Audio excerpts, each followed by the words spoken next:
Hey everybody, what's up? Welcome back. So you just saw a bunch of pictures that I took all day Saturday on the X-T5 and also my Leica M10.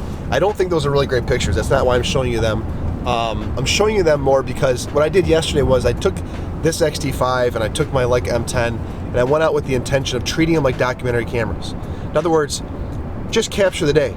Don't worry about all those different specs and stuff like that, and get down to like just maybe choosing a lens or two. So I started the day with the 30-1.4 Sigma lens, moved to the 56 1.4 for some of the sports stuff, and then I took my Leica at the end of the day to the Michigan State game and shot that with a 28 f2 Summicron. And this gets heavier, hold it like this. And what's interesting about this is it's kind of like a mind shift thing for me. I'm trying to shift my mind around what's important, and I think I know why I keep going back to certain cameras, namely the Fuji system and the Micro Four Thirds system, and why I don't gravitate and stick too long with the full frame stuff, even though there are full frame options out there, and why the Leica M works. That's because of this exact reason. If I were to give anybody advice on what things they should look for in a camera, you know, I would tell them it's probably size, portability, and lens size options. You know, the manufacturers try to get you on 8K and 20,000 frames per second and all this different stuff, and I think all that is so secondary to will you carry the camera with you. Now, there are obviously people out there that stuff matters to, like professional photographers that don't mind carrying big gear, or people that are bird photographers and need the big long lenses, or maybe you're a dedicated landscape or portrait photographer where medium format works really well. Okay, then that's fine. But the reality is, if you prioritize the portability option, like the documentary-able, if that's a word, of the camera, it can do the other stuff. It can do landscape, it can do portraits, it can do birding most of the time. So those are like secondary things for most people unless that's what you specialize in. So my advice to somebody would be focus on that. And so for the Fuji system, right, the 27-2.8 Pancake, the 18 f2, a lot of the Fujicrons, those are fantastic lenses to keep it small and portable.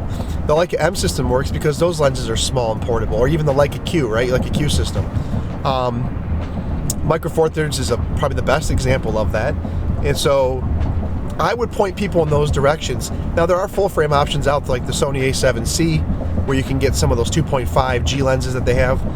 Those work as well. Those are great.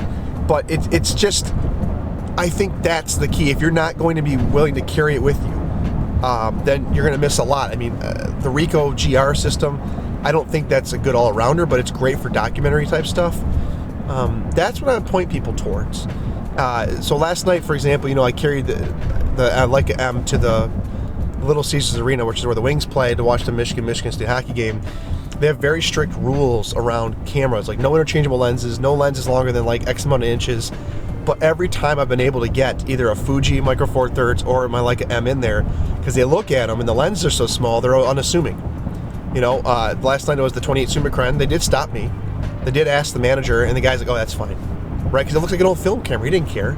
Or last time I bought the Fuji XE4 with the 27-2.8, I thought it was a point-and-shoot camera. They didn't care. Micro Four Thirds before I brought the 45 1.8 in there, which is 90mm reach. That's pretty decent.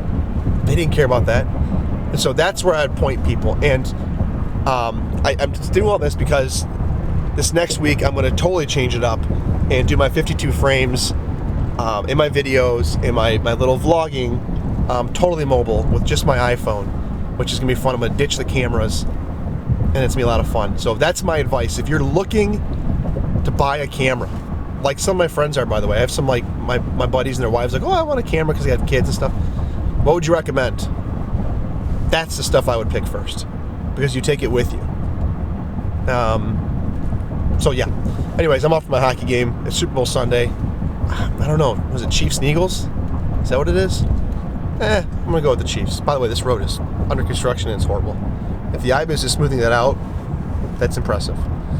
All right, see you guys next time. Thanks for watching. I will see you in a couple days.